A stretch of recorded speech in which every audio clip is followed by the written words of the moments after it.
একদিন রাজপথে রক্ত ঝরেছিল ভাষার জন্য। আজ রাজপথ শুকনো, কিন্তু রক্ত ঝরে নীরবে অধিকারহীন মানুষের বুকের ভেতর। একদিন তরুণেরা বুক পেতে বলেছিল, আমরা ভাষা চাই। আজ তরুণেরা ফর্ম পূরণ করে লাইনে দাঁড়িয়ে থাকে ভাতা, চাকরি, সুযোগের জন্য।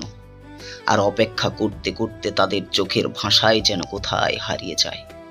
একদিন মায়ের ভাষার জন্য গুলি খেয়েছিল যারা, আজ মায়েরাই ছেলে মেয়েকে শেখায়, চুপ করে থাকো, বেশি কথা বলো না।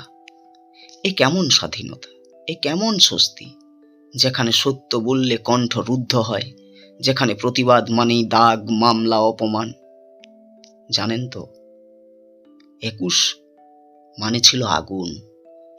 আজকের সমাজে সেই আগুনকে আমরা ধূপকাঠির ধোঁয়ায় বদলে ফেলেছি। গন্ধ আছে, কিন্তু শিখা নেই। একদিন শহীদের রক্তে লাল হয়েছিল মাটি, আজ লাল হয় বেকার যুবকের চোখ, অপমানিত শিক্ষকের গাল, অন্যায়ের বিরুদ্ধে দাঁড়ানো মেয়েটির কপাল। একদিন শহীদেরা জানতেন গুলির শব্দের পরও ইতিহাস থাকবে। আজ আমরা জানি সত্য বললে চাকরি থাকবে না, সুযোগ থাকবে না, নিরাপত্তা থাকবে না।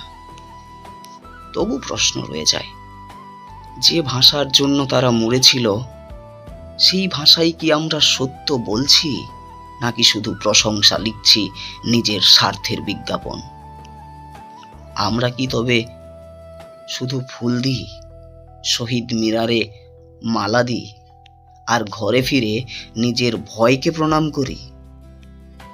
বলতে খুবই ইচ্ছে হয়, জানেন তো, ভাষা শুধু কথা বলার অধিকার নয়, ভাষা মানে সত্য বলার দায়িত্ব।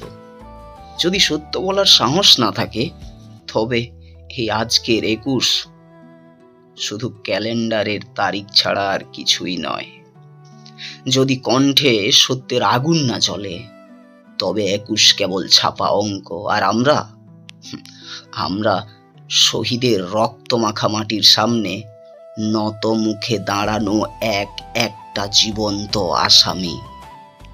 ধন্যবাদ।